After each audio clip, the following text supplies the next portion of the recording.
Okay, so you're very welcome back to the Magic Minds podcast. I'm Matt Burke, and I'm joined by a special guest today by the name of Carolyn Harvey. Carolyn, how's it going?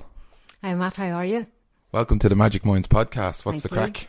Yeah, all right, good. Thanks very much for asking me. Deadly, I'm so excited to get you on. Carolyn is a friend of mine, and she's also a drug-free masters physique competitor.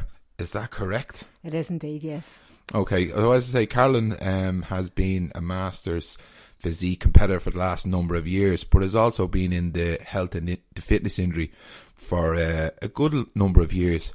So I just thought it'd be brilliant to get her on for her insight, experience, and her life journey through it. You know, she's now a qualified nutritionist, personal trainer, but she's not just come out of college and has a degree or a cert. She basically has a lot of knowledge over the years through failing, succeeding, and just learning on the job kind of training. Would that be right? Yeah, it's been a long journey. Yeah. We know each other a long time, and I want to get it out there as well. You know, as I've trained with you a good number of years, and I see you around the gym, and I like your attitude and your outlook on training. You've taught me a lot. So if there's any ladies out there that are interested in training, I think this will be an interesting show for them. What are you up to at the moment, actually? At the minute, I just qualified through the Body Type Nutrition Academy as a nutritionist. I'm now going on to do the Certificate of International Society of Sports Nutrition, it's more based on science. So that's where I am right now with the nutrition stuff. I'm just about to launch my own business as well, which is ISA Nutrition. So I have a lot going on. I'm not competing at the moment. It's decided to take some time out to concentrate on, you know, the business, getting it up and running, and just focusing on that, because you can't really do all that stuff at once. It's just when you compete, you've got to be really focused on the competing. Oh, brilliant. So the ISA stands for Individual Sports and Athletic That's Nutrition. Right. Yeah. Brilliant name. Can't wait to see the logo. Any of the stuff that we covered today, Carolyn, is available on Instagram, Twitter, Facebook. Yeah. So if anybody wants to get in contact, I'll be putting your details up. I'll be putting your business details up. I know from talking to you over a number of years how good you are and how professional you are. So hopefully people will get from this how knowledgeable you are, and they want to get in contact with you, so you'll be able to support them through those avenues, whether it's individual, sports or athletic. Yeah. Because I think you will be an absolute amazing nutritionist. How did you get into it all? How did you, what got you into the health fitness industry? God. Well, when I was younger, when I lived in Belfast, I went to the gym, and there were a couple of bodybuilders in there. And when I was a kid, I never really did sport. I was never really into it. I played netball and that, but it was just really hockey. And my skill, the only reason I went to the hockey pitches was to smoke. That was it. Okay. I never really bothered with sport or anything. I never thought I was good at it, you know. And I was always a bit overweight as a child, so I was always a bit conscious of, you know, when you're a teenager, of that type of stuff. So I started then going to the gym in my late teens, and there was a couple of bodybuilders, you know, that would have went into my gym, and I trained with them a couple of times, and I liked doing the weights and stuff like that. And then I just sort of stopped doing it because I moved away. I was living in the UK, but I was going to the gym, but I was doing more aerobic based stuff. And I did some martial arts as well, which I really enjoyed. Okay. But then when I moved abroad, and I was living abroad for a long time, and I wasn't really doing much exercise. It just sort of slipped away. I wasn't really doing anything. But I started going back to the gym, and I started doing classes like body pump, body combat, stuff like that. Okay. And while they were great, they weren't really giving me the physique that I was looking for. Okay. So I bought a book, and I just started to teach myself. A bodybuilding book? I bought a book by a guy called Hugo Rivera, who's a friend of mine. He actually helped me through my first competition. He lives in Florida, and him and his wife helped me. And he has a book on female training and diet and stuff like that. So I started to teach myself about carbs, proteins and fats and the training and all that there. after that, then this was when I lived in Spain actually, and I got made redundant in my job, so I decided to come back home then, and so I started going back to the gym, and I always sort of fancied doing the PT course, so then that led me into the PT course, and while I was on the PT course, then I met other girls. And we would all read Oxygen magazine, and we would look at people like Erin Stern and Nicole Wilkins, who are, pro figure athletes. And I remember just looking at them thinking, God, I'd love to do that. I would really love to do that. Okay. And that's sort of where it started. That invoked your passion for it? Yes, I always liked the weight training. It was always, I don't know why, I like all types of training, really. I know that now. Back then, like, I know training is a big thing now for girls, like weight training now, and I want to touch on that later on, actually. But back then, that was a little bit alien, though, wasn't it, for a young girl to get into weight training back then? Don't want to get bulky, don't want to get big. Yeah. Like, so what year was that actually? I'm going back now. I went back, when was I living in Spain? I was there from 2008 to 2009. And that's when I bought the book.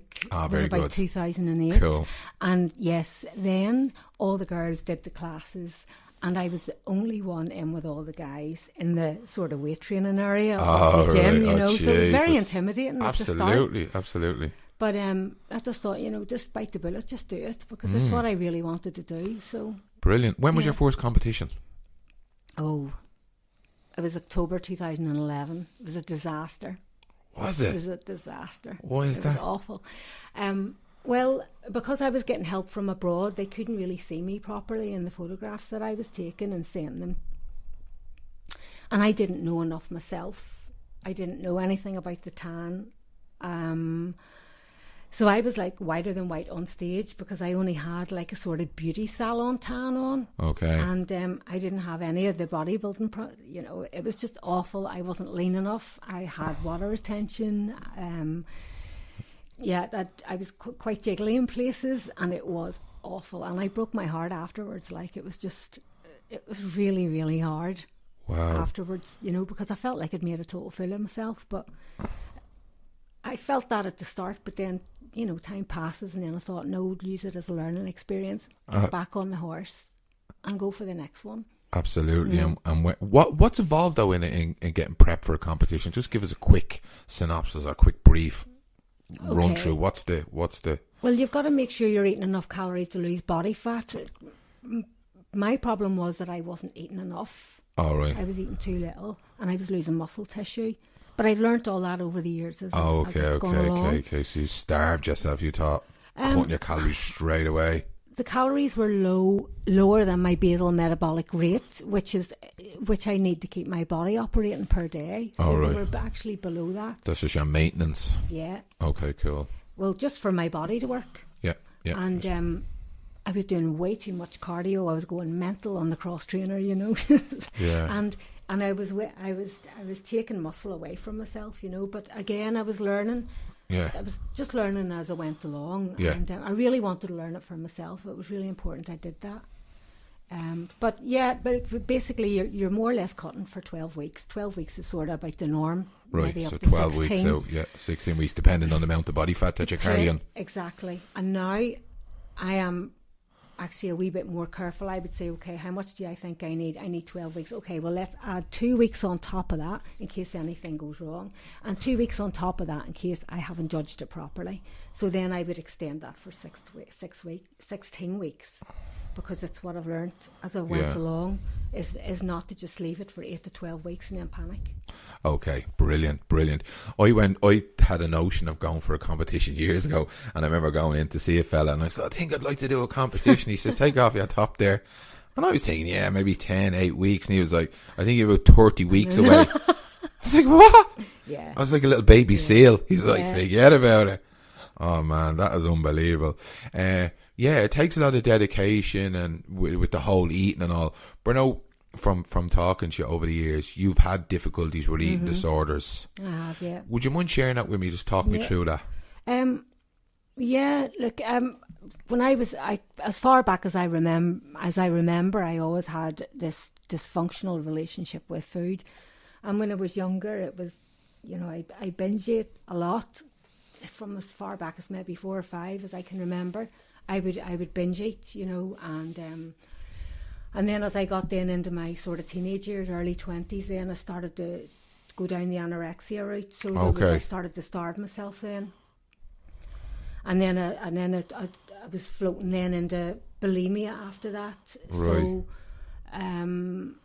round about I left Belfast in '94, so it was '93. I was actually working in a supermarket, and I remember they used to bring all the stuff in and leave it on the staff table. The stuff that was going out of date. Right. So you got everything. Yeah. Mr. Stuff. Kipling's cherry bakewell, cherry Jesus. bakewell tarts, and all that now. stuff. Yeah, and I remember one specific episode. There were apple and blackcurrant. Bramley apple and blackcurrant or something, and I think I had a whole box and went into the bathroom next door and then just puked it all up. No. And yeah, that was becoming a real regular occurrence, because I was really struggling with it. And then it seemed to stop for a while, and then it would go back to the binging again. It would just float between the three all the time. If I wasn't starving myself, I would binge and then I would starve myself. Okay. And then maybe binge and then purge. Right. And then I would try not to purge again because I didn't, obviously the feeling of it's just horrible. And it was just years of just torture, of flitting in and out. Cycles. Of one of them. Cycles, yeah. Did you getting involved in the bodybuilding and the exercise and the whole regime and that, did that support, did that help in any way, or did it hinder it, or was it added another layer of complexity? I would say for me personally, for any normal person, it wouldn't touch them. But I think for me personally, because I already had disorders around food, it threw me out of the water a bit, and I went worse.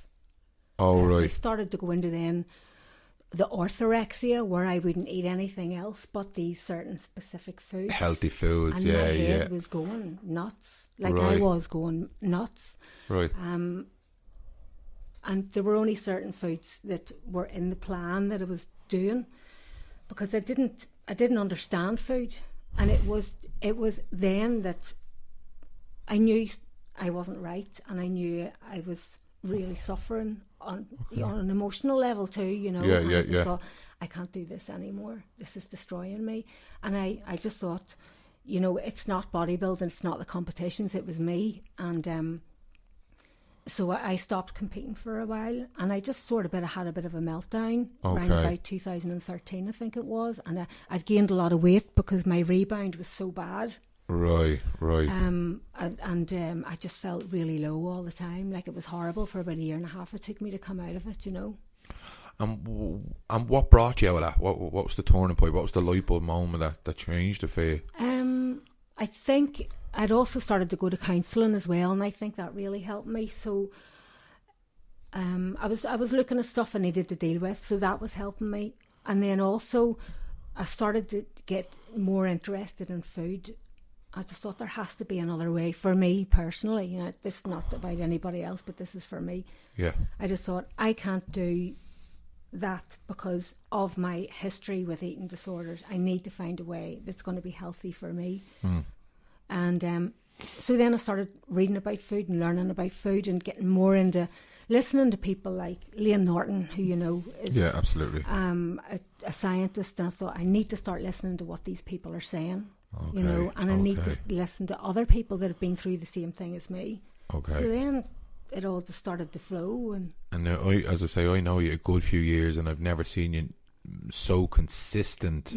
I just knew you back then. Didn't know the troubles and difficulties that you had of the mind or with the eating disorder. I didn't know it about you, but now I know you over the last, since I've been studying and working, you've been consistent. Your physique has been the same. Your training has been the same. And do you owe that down to the fact that you took it on yourself to get yourself the education and learn properly, not only the education through the books, but the mental health stuff as well? Yes, I knew it was doing me damage. I knew it was doing myself damage. Yeah.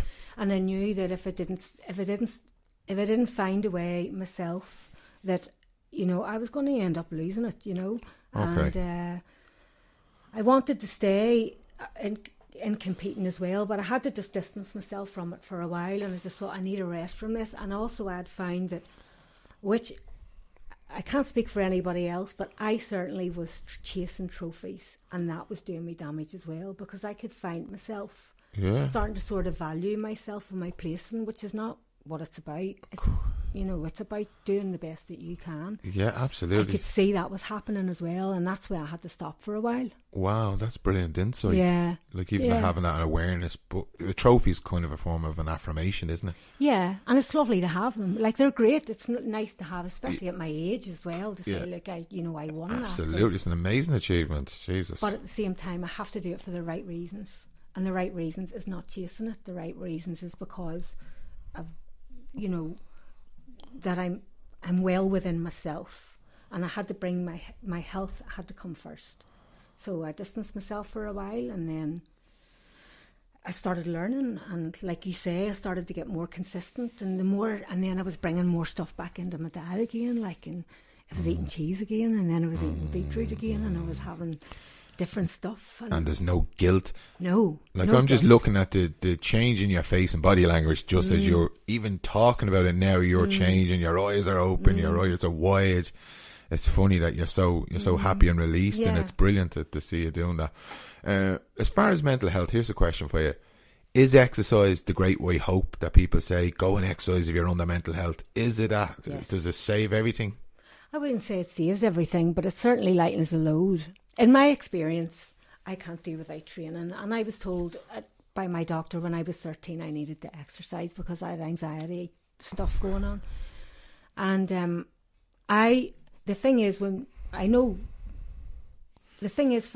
think for somebody who's maybe struggling with mental health issues or anxiety or depression, feelings of low self-esteem and stuff like that, it can be very hard for them to even step foot in a gym. Of course. Yeah. Well, what I'm trying to say is, like, as you know, from my own chats with you, I suffer with anxiety and I have my down moments.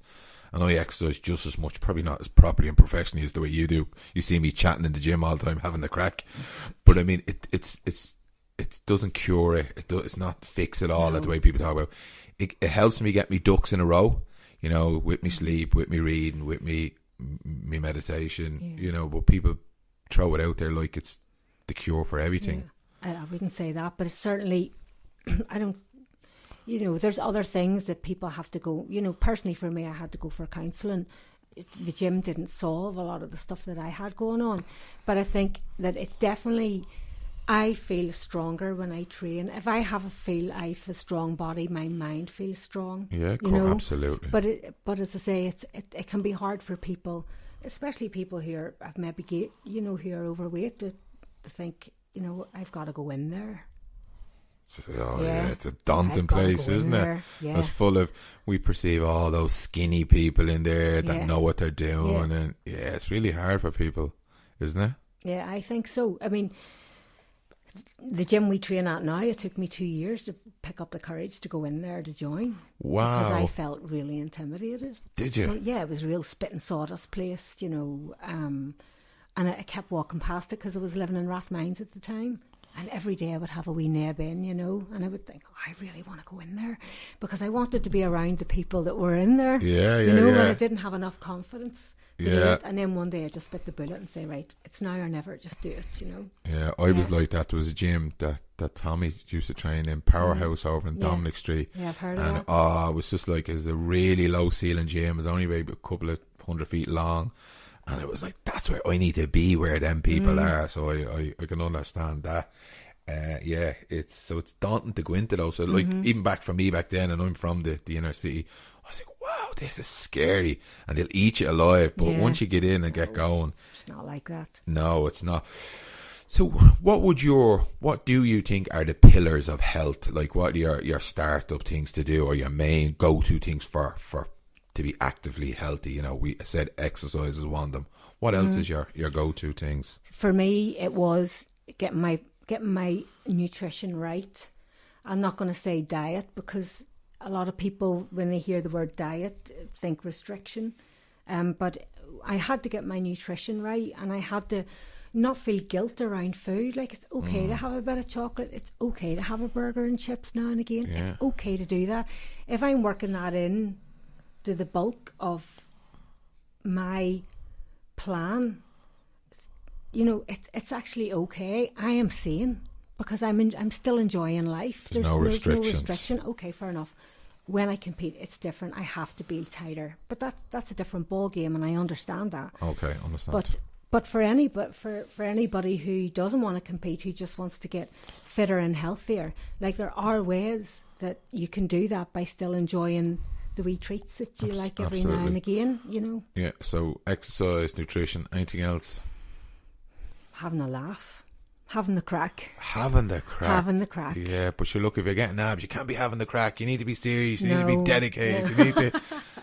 having the crack and being light, you know, and just, if you've got issues, go and see somebody, you know, just don't leave them, you know. And a friend of mine always says to me, Carolyn, it's not a shame to have issues, but it's a shame if you don't do anything about them. And it really makes, every time he says that, it makes sense, you know.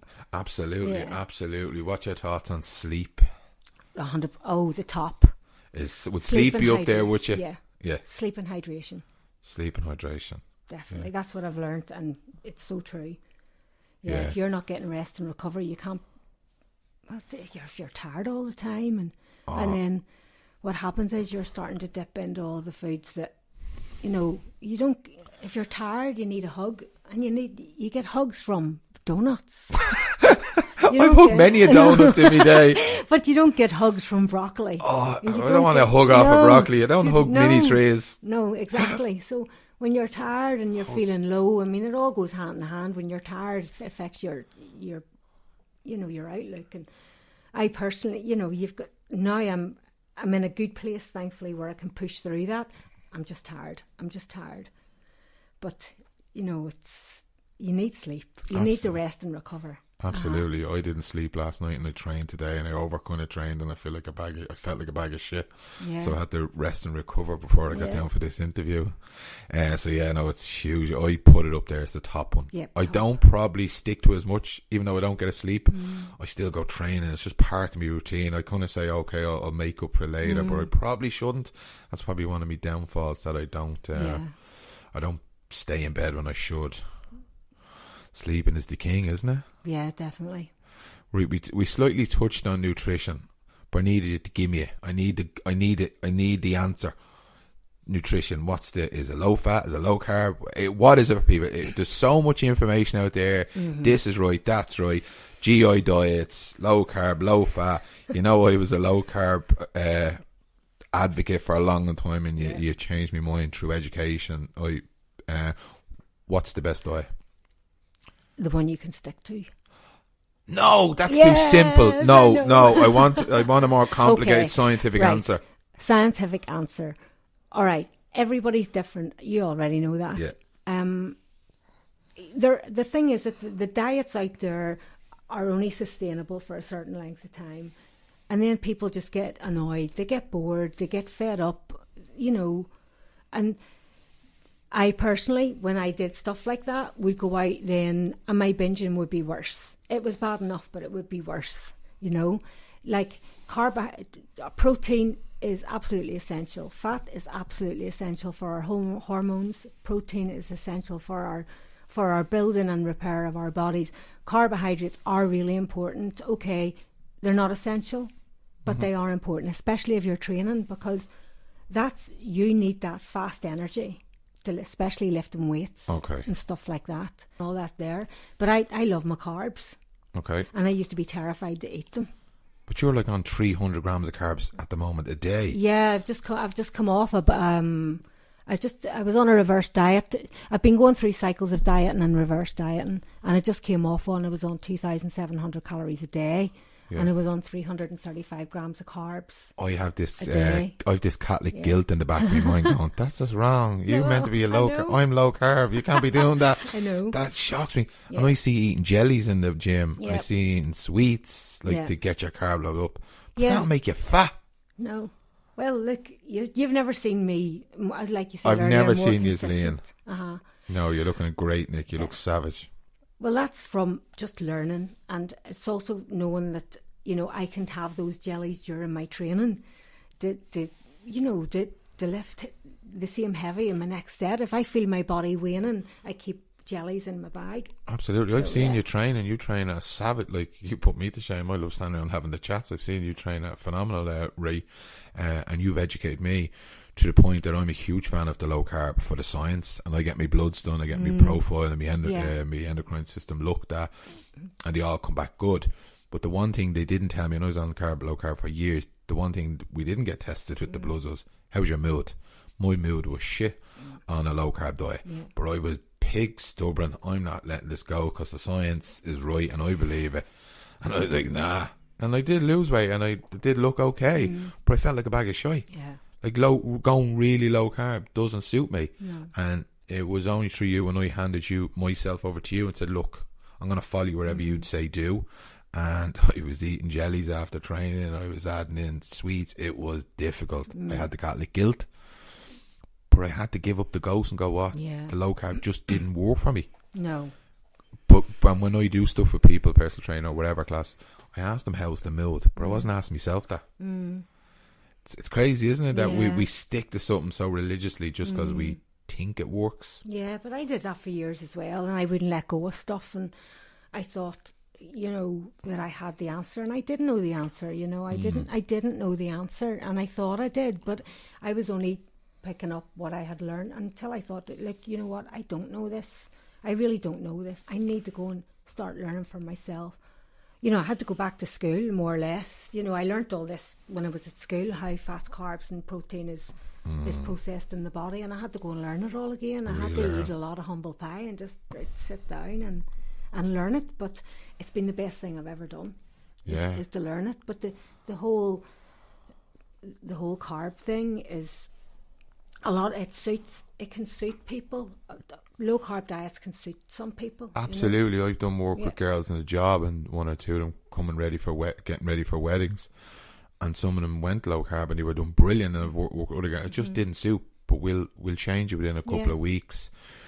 But as I say, I worked with you, and I was looking at mine. I was at home eating the food that you were telling me to eat, but I was looking at me low carb ketogenic books, going, oh, I feel like I'm cheating on you. No. And they're looking at me, and I'm going, but this feels right. And I remember you used to text me, how are you feeling? And I'm like, I'm feeling happy. Yeah, it was unbelievable. Yeah, but it's about dropping and going with how you feel, isn't it? Yes, and I think like how I got really back to sort of feeling confident in myself, and how I got to my eating disorders have all stopped. I was 10 months clear of all that stuff yesterday, which is amazing to me because it's been going on for since I was tiny. But sorry, I lost my train of thought there. What we were talking about, the nutrition. The nutrition. I think for me personally, it was when I started to bring all the stuff back in that I thought was bad for me. And when I started to learn that it wasn't bad for me, and what I wanted more was, I wanted my skin to glow. I wanted to feel happy, like you were saying. You know what I mean? I wanted to feel good in myself. Yeah. And when I started eating fruit again and eating, like Sicilian blood orange is one of the nicest things you can ever eat in your whole life. Like, they're just I've lovely. never even seen one of those bad gorgeous. Boys. Oh, blood oranges. The blood oranges. My man bought them years ago, and I cut one open, and I was like, that's rotten. So throwing her out. And I cut one open. I said, that's rotten too. I got through about 12, and I kissed my man, all those oranges are rotten. She went, they're meant to be like that. I was like, oh, fuck. I thrown them all out. They're lovely. Do you know what? Thanks very much for sharing your vulnerability about your eating disorders. And as you say, you're still constantly managing it, and you know, you're mindful of it. You're not saying, oh, I don't have it, or it's gone away. You're still just working through it. And it's like the mental health as well, isn't it? It's just part of you, a very small part. Yeah.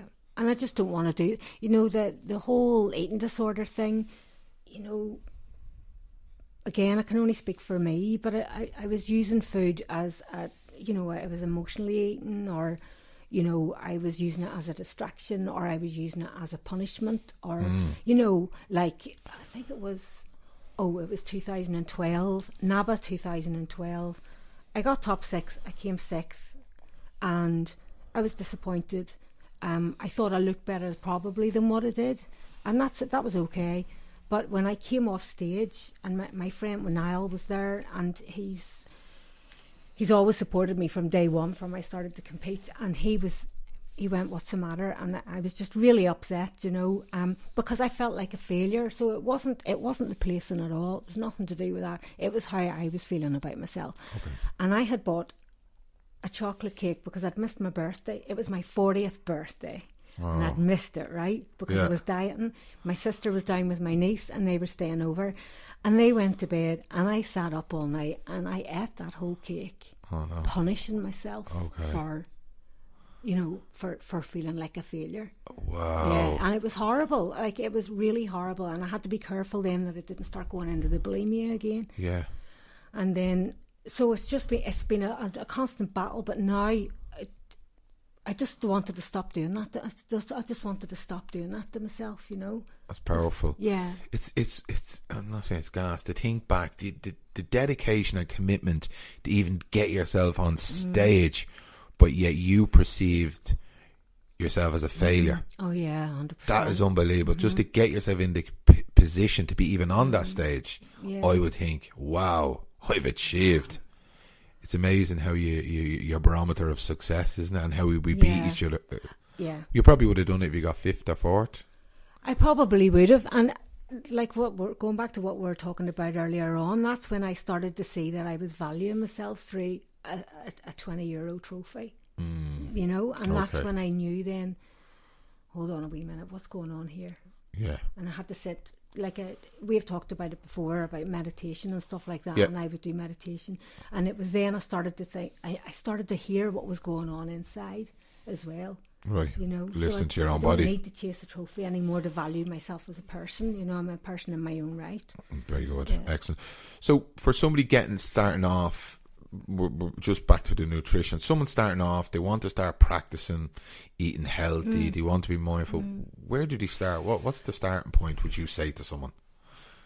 Sleep and hydration are the biggest ones. Like if you don't even like water, because a lot of people don't like water even. No. So when I'm trying to help somebody that has a poor quality diet, I would say specifically for that. Yeah, I would say, okay, let's look at your sleep first of all. How you sleeping, and do you drink water? I don't like water.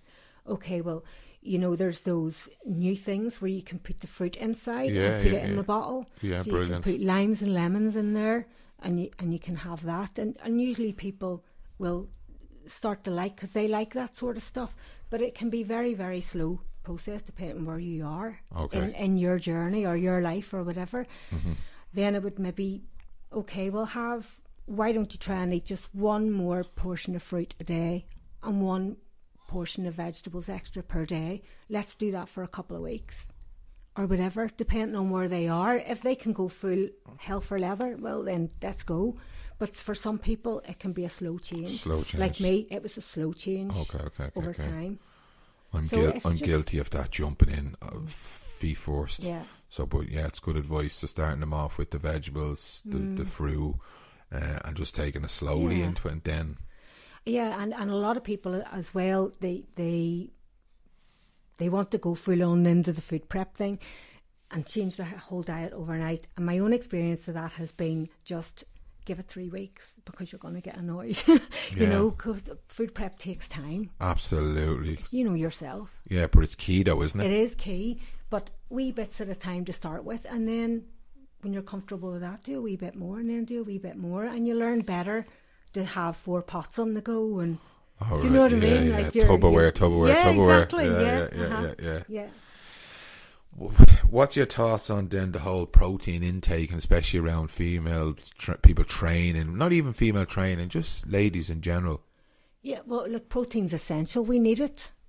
We need it for build, maintenance and repair of our bodies. Like, it is an essential macronutrient. But people get afraid of that as well. So it's, because there's so much out there that says protein's bad for you, and you'll get this will happen to your kidneys, and carbohydrates are bad for you, they'll make you fat. Fat's not good for you. So what, are we going to become breatharians or something? Like, what are we supposed to eat, Breatharians, I love it. So, like, what, what can we eat? If we can't eat fats, carbs and protein, there's nothing else for us to eat. So something has to be enemified, doesn't it? Yeah. Someone has to be the bad guy. Yeah, always. And the thing is that 2 of them are essential and 1 of them is important. And, you can have all that you can have. You can eat carbs, you can eat potatoes, believe it or not. Yeah, you don't get fat, you just don't have to eat the pizzas like I do. So, but girls shouldn't be afraid of protein, no, right? Not at all. The only if you have a pre-existing condition with your renal system, then it would be recommended. If somebody came to me with a kidney disorder, I would say, look, you really need to see your GP first, because I'm not a dietitian for anybody with renal issues. I'm a nutrition coach. Yeah. So, but for the normal person, protein is, don't be afraid of it. Eat it. You need it. Every biological process in your body needs amino acids. It really does. But people forget that part. They think it's just for building muscle. Hair, nails, organs, function. It's so important. But people don't. They don't put it on their plate. I recently on a course, on a training course, and all the lunches were just sandwiches. It was just bread and leaves, and I was bringing in protein with me just because. And I'm not competing. I just wanted to have protein in my food, and people are looking at me like I was Neanderthal. Yeah. They thought I was like a caveman. Yeah. And I had to explain myself, and I got a little uncomfortable with that. They're like, "Why do you always do that?" I was like, "No, only in places that don't give me meat. Or I'm going to eat one of your kids or something. Would you like that?" I was take a chunk out of his little fat leg. So protein is super essential. Definitely. And I try to ram that down people's neck. Yeah, get it into you. Just eat protein. And fats too, because we need those for our hormones as well, and transporting the vitamins and minerals. I just think girls are just scared of protein sometimes. Is that right? I'm not some brand of girls being scared. It's hard to get them. I know even with my own mum, I'm like, how much protein did you eat today? And she's like, how much protein did I eat in the last week? But she's a mighty fine woman. Yeah, there's a lot of stuff out there in women's magazines and stuff like that. There's they can word stuff that make it sound like all this stuff is bad for you. And again, what are we supposed to eat if we're not eating things from the trees and the earth? Then what do we eat? Yeah, but just eat the processed food that are cheaper and easier to make. But that's a whole new conversation. Oh, definitely. So here's my next one for you. Since we're sticking on the women thing, cardio or weight training for women. Women are afraid to do weights. Right. What's your thoughts on that? Oh, it's the best thing I ever did was pick up a weight.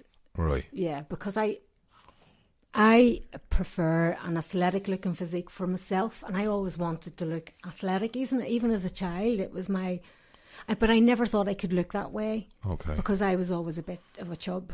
Yeah. So I always thought I could never look like that. I always thought I would never have abs. Okay. And it was weight training. Then when I started to see how to weight train properly, hypertrophy, strength, and all that. Yeah. When I learnt all that, and then when I did my PT course, I realised then that I don't have enough testosterone in my body to look like Man Mountain Benny. I just can't do it. Okay, so lifting weights doesn't make you bulky. No, for not women. at all. Okay, and a lot of girls think that. And I remember, even when I teach my class, I predominantly do a lot of weight stuff, and the predominantly girls. Yeah. And, some of them are in savage nick, some of them are really fit, but they don't get bulky, they don't look manly, they look really girly, they look brilliant. Yeah. And they've banished the fear of it, they've embraced it. They're brilliant, the girls that train with me. But I wish other girls would embrace that and not fear it. As you say, the testosterone, women don't have enough to produce growth like that. And it's the building to it, isn't it? Yeah, for sure. Women are too easily to jump onto the cardio thing, isn't it? Because this is what they do. Is that right, or am I just labelling them? I don't mean to. I think there's maybe a lot of women that would like to try weight training, but again, there's a lot of fear around it, because it's even when you go into a gym, when I think of where I train here and the gym I train at in Belfast, is very mixed now. There's a lot more women doing the weight training, but I think some women are still afraid, Absolutely. I was just on a course recently. That course I was telling you about, there's a girl and she listens to the show, and she was on my course, Christine. She was talking about training in the gym, but she just finds them, and I didn't really get it years ago. I do now. It's a bit intimidating going to the gym, especially when you don't know what you're doing, and they're daunting places. What kind of advice would you give to somebody like that? I would say definitely grab a hold of somebody you know, or somebody in the gym that's a personal trainer. If you really don't know what you're doing at all with weight training, get advice first. Get somebody to help you. Read up on it online as well. Like, we have we've got an encyclopedia at our fingertips. There's so much out there. YouTube, Google this, Google that, whatever. It's very hard to everything is out there. It's very hard to decipher, isn't it, though, what's right, what's wrong. When I just straight away says, look, I'll give you a dig out if you want me to come to the gym, and if you're around, I'll introduce you to her and maybe help. But they're daunting places, aren't they? They are. And I think for the likes of, I personally prefer, to train at Raw Gym, because it's bars and there's nothing fancy in it, and I like that. People are just there to train. It's the same as Flex Gym that I train in Belfast, is exactly the same. And people in there will help you if you're struggling. There's people around that everybody in there just wants to train. Absolutely. And the people will help you. It may seem intimidating, but people are great, and they will help you out if you need it. And it's such a mix, isn't it? And a lot of gyms are like that now. Well, I don't really know a lot of gyms anymore because I'm in Raw so long. But there's a lot of mix in Raw, isn't there? Yes. Like, there's people doing different things. There's combat fighters, there's bodybuilders, there's power lifters, there's women, there's men. There's a whole lot of women now in Raw in the morning, and especially doing the powerlifting stuff, which is brilliant to see. Yeah.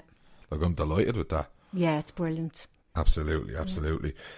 My question was to you, what would you recommend then for girls, as in weight training, 2, 3, 4 times a week? What's your thoughts on it? I personally would start off just a few days a week, because your body, if you haven't been doing anything for a long time, your body has to get used to that. It has to get used to the recovery of weight training as well. It's stressful on the body. So I would probably start off 2 to 3 times a week first. It all depends. I would definitely, as an absolute beginner, I would probably take people between machines and free weights at the start, and just allow them just to get the feel of things. Yeah, I always do that. Yeah, let them get the feel of things, let them get the feel of the movements. And then I would start to move on to the bigger things like squatting and deadlifting and stuff like that, which, as you know, it's technical. It takes a lot to break that down to teach somebody. Absolutely. But if people just want sort of fat loss, I would be inclined just to get them started, get them in the gym and help them to stop feeling intimidated, and let them see that nobody's really looking at them. No, everybody's getting on with their own stuff. Well, definitely not on Raw anyway. No, definitely there's a good not. community there. So a couple of times a week just to get in a bit of a routine. Yeah, definitely. But you know yourself, you go once or twice, and if you feel comfortable in a place, it builds momentum, doesn't it? That's it, yeah. And then you get the consistency. I feel like I have you here, so I'm going to ask as many questions and pick your brain. What's your thoughts on supplements as a competitor and as a nutritionist? What's your thoughts on supplements? I use very little. Okay, that's great to hear. And the reason being is I want to get all of my nutrients from food first. I use protein powder. Okay. I also use creatine, and I use vitamin D because we don't get enough of it in this country. And fish oil. That's basically all. Okay. And I do have vitamin tablets just in case I'm out and about and maybe I haven't got enough in that day, of fruit and vegetables. Then I might take one late that night before I go to bed, just to make sure that I'm getting all my minerals in. Because life gets busy sometimes, and I can't always, sometimes absolutely remember that. Sometimes I can walk out the door and forget a meal, if I'm in a hurry or whatever. Yeah. The market is absolutely saturated, though, isn't it, with supplements? You can see, it must have people's heads spinning. This does that. That's does. Yeah. Do you take creatine? I take creatine, yes, because it is the most researched supplement, and I know from my studies with nutrition that it does. Creatine does work. Yeah. It's one of the main ones, isn't it? Yeah. Like even protein powder is up there, whether it's 100% that works as well. But creatine definitely works. Definitely. There's tons and tons of studies on that. Yeah. Yeah, people, they just throw money at it, don't they? Like there's more bang for your buck for consistency, frequency, lifting weights, eating well, sleeping well, you know, all the stuff that you don't have to spend money for. Yeah. Where people think if I go out and buy a load of supplements, they'll get me there quicker. Yeah, that's all I personally take. I know that there's some people use beta alanine as a like a pre-workout, but I have my coffee in the morning and that does me. You know, I find that's fine. Yeah, absolutely, absolutely. Who was your inspiration? Oh, apart from Arnold Schwarzenegger, but I think he's everybody's in the fitness industry. Yeah. Well, in general, in life, who are your inspirations? My inspiration. Well, there's so many.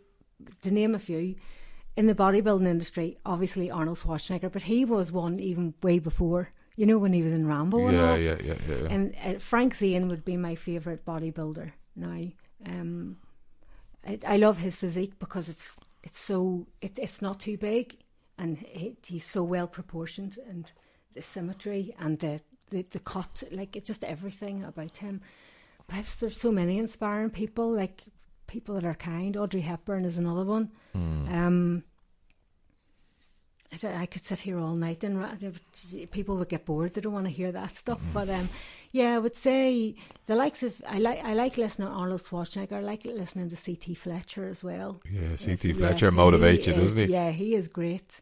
But people who have worked hard for stuff, but they give, you know, they're kind and they've always got time for other people.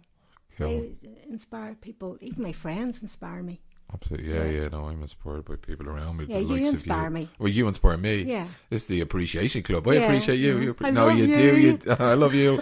Yeah, no, you do inspire me. Yeah. You know, the work that you've done, as you say, for people that don't know, a masters competitor is somebody over 40. Yeah. And people say, "Oh, I'm 40, I'm old," but you're not. You're getting younger looking. You're looking better. You know, you're such an inspiration to me and everyone else out there. So I'm delighted to have you on the podcast. So my next thought was, what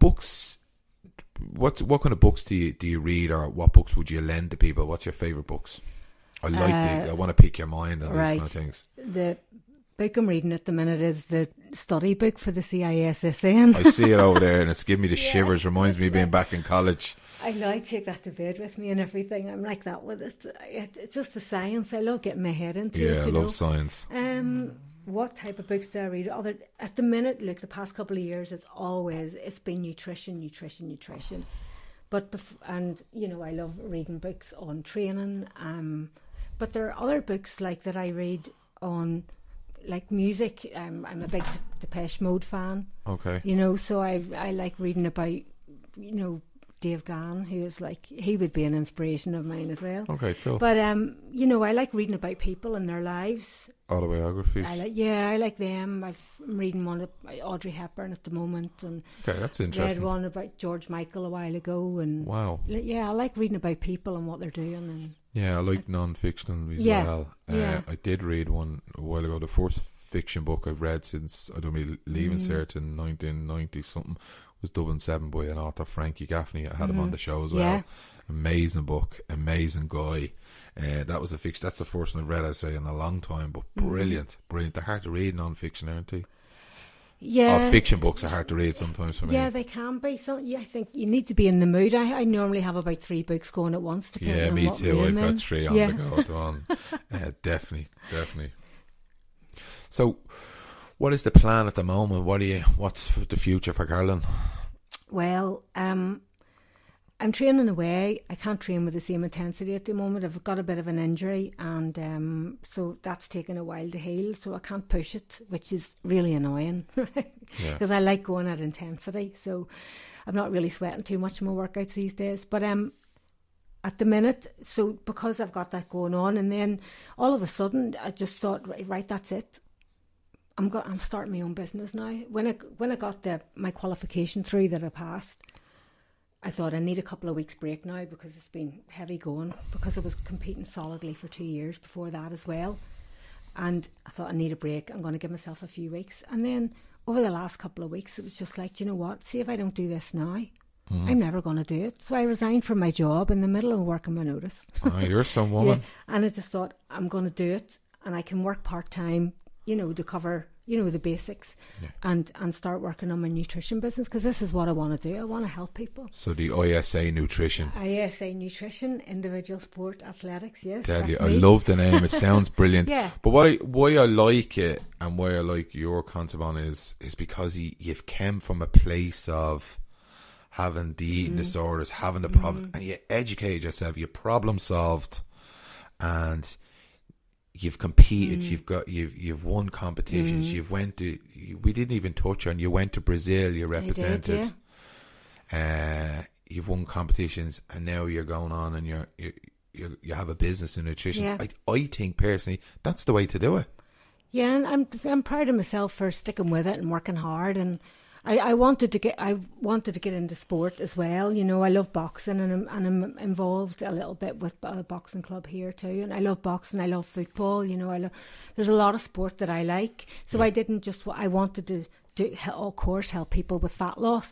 But when I did my nutrition course, a lot of it was about fight athletes, strength athletes, team athletics. So we learnt how to cater for all types of sports, not just the fat loss as well. Yep. And I find that, it's a more scientific approach as well with, a performance of an athlete as well. So I find that really interesting. Yeah, and then plus, as you know, a lot of people in the fitness industry, they're going to get pigeonholed to either get fat loss, but you have a great background. You've got to compete and you can do the fat loss. You've got the studies to back it up now.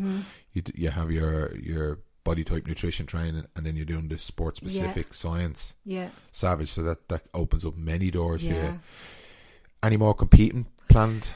I do, yes. But this year, look, you can't do everything at once, and competing is so absorbing, it takes it out of you. And for me personally, I like to just focus on one thing at a time. I have a bit of a masculine mind. I can't really multitask. What are you talking about? What are you saying? Us men can multitask. I know, I must have a 50-50 brain or something. But the way I look at it is, right, okay, I wanted to compete this year, but when I got the injuries, I thought, no way, because when I next walk out on stage, I want to look much different than the last time people seen me, and I need time to do that. So I'll compete next year. I'm going to do a block of competitions, and I feel that's the best way. Okay, where will you do that? I'll compete here, I'll compete up north, and I'll compete in the UK. Brilliant. As well. Yeah. And it'll all be like masters. And did I emphasise the fact that you're drug free? Absolute drug free. And that's what I do like about you. There's very little supplements that you take a small amount, but absolutely drug free. Yeah. It's not a route I wanted to go down, to be honest with you. Yeah, and we're not. Again, let's get this out there. We're not criticising or pointing fingers. If people want to do that, look, I don't judge anyone. They do whatever they want to do. Absolutely. But this is your gig, and these are the 100%. Like you say, it's not a criticism of anybody else. We've all got a right to do what we want with our bodies, and if people are happy, let them be. But for me personally, yes, it was important for me that I didn't go down that route. It wasn't something it wasn't a choice for me at all. And I want to help other people who. I know from my own experience and over the years and understanding of the steroid industry and the drug thing, that supersedes nearly everything else. It's very hard, and you need another degree in biochemistry to actually understand the effects of that in the body as well. Yeah, not even a judgment call. This is an education to understand, to work with somebody that's taken anabolic steroids. You have to have an understanding of biochemistry and the endocrine system and all that. So you'd be doing the person an injustice anyway. I wouldn't have a clue. Yeah, exactly. So so leave that to the professionals. Yeah, absolutely. Yeah, so you're going to compete hopefully 3 or 4 times next year. Next year, yes. I've already. I mean, look, it's always in my mind. Competing is always in my mind. When's going to be the next one? But I know I need time to build, because look, I am small. I'm a small female, and it does take time. And I take away 2 years ago, I competed with the British Natural Bodybuilding Federation, And the girl, the head judge there, she was like, you just need to build, you know. And I know I need to build, and that's, you know, it's, if I get another, say, 3 kilos on me by the next time I compete, because you lose muscle when you're, you know, you don't lose if you do it right, it's losing absolute minimal amount of muscle when you're dieting down. Absolutely. But I'm hoping to hit the stage maybe about 4 kilos heavier. And it's harder when you get older as well, you know. But it's not impossible. No, it's absolutely just not. Yeah. Does it frustrate you though when you see other people, and not saying they frustrate you, but how quick they can make gains, and it's very hard for somebody going natural to hit those, to see a change in your body. You know what I mean? When you do steroids, you change quickly. You really need to have your eye on the prize, don't you? And have to really want what you want. Yes. To stick it out. Yep. And I think it's all about being, again, it comes back to being true to yourself. Like we were saying, if people want to do that, it's fine. Yeah, absolutely. But like I don't, and the way I look at it is, that's okay for them, but this isn't me, and I'm only really in competition with myself at the end of the day. That's the only person I can beat, is the person I was yesterday. That's it. I don't, like, other people aren't really in, I mean, we've known each other a long time now, so we know we're really good friends. And, you know, for me, this is about me beating me, and nobody, like, I don't try and prove people wrong, or like, because when you start doing that, you're giving people power. Then you're thinking, well, I'm just going to prove you wrong. So it becomes about them. It doesn't come about your journey anymore. Absolutely. You lose yourself. You give it away. And I was only on that course recently, and it's all, when you begin everything with I do this, I can do that, I've got the power. You own the power. That's right. As soon as you start saying they, them, there, you give your power away, and you it's not about you anymore. Yeah. So that's exactly what I was trying to say. Definitely. It's about you. Yeah. So you really have to be solid in yourself. Yeah. For me, I know where I'm going. There's a clear path. I can see it. It doesn't matter what anybody else says or thinks, or it doesn't matter, as long as I can see it, and I can see it. It's there. It's clear as anything. Visualization. Yeah. Yeah, it but has to be. I can see it. Like it's just, I've never been so. Yeah. It's like I'm just walking this. I don't know. I can't even describe it. I just know that it's there, and I can see it. Like, and I'll get to where I want to be, even if it takes me double the time as everybody else. It doesn't matter. Fair play. Wow, Jesus, Roy. I've taken up a lot of your time, Carolyn. It's no problem at all. I feel like I'll start paying you at this. No, not at all. Not at all. Look, thanks so much. Thanks for asking me. I'm so delighted.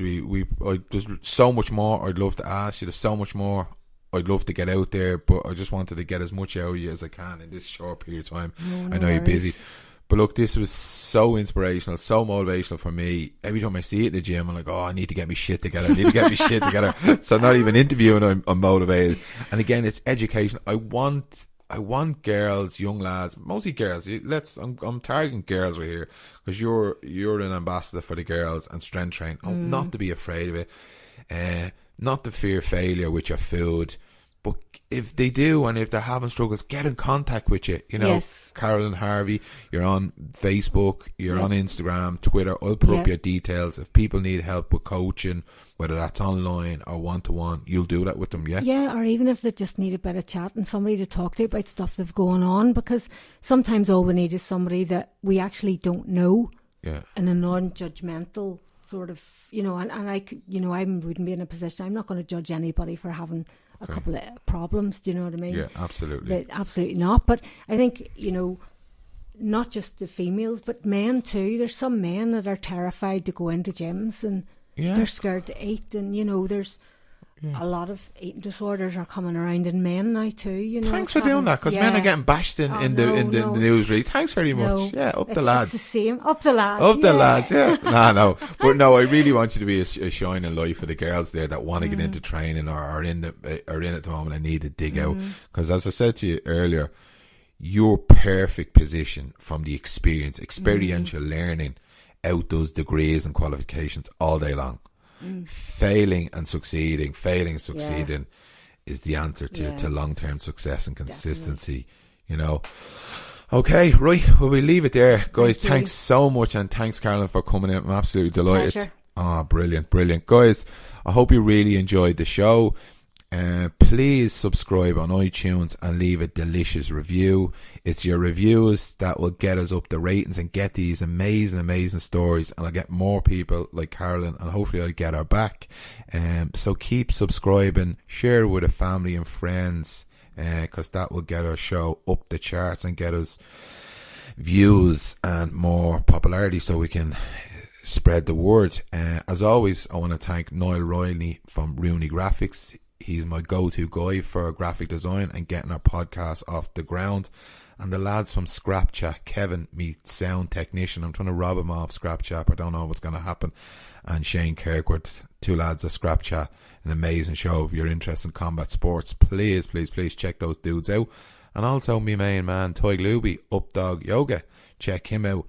And of course, Carolyn Harvey, the personal trainer, strength and conditioning, coaching, nutrition. She's everything in one, with years of experience. So please get in touch with me or get in touch with Carolyn if you need advice or support around your nutrition or anything health and related. She will sort you right out. Wherever you are in the world, please mind yourself and mind your family and have the crack. Catch you later. Bye.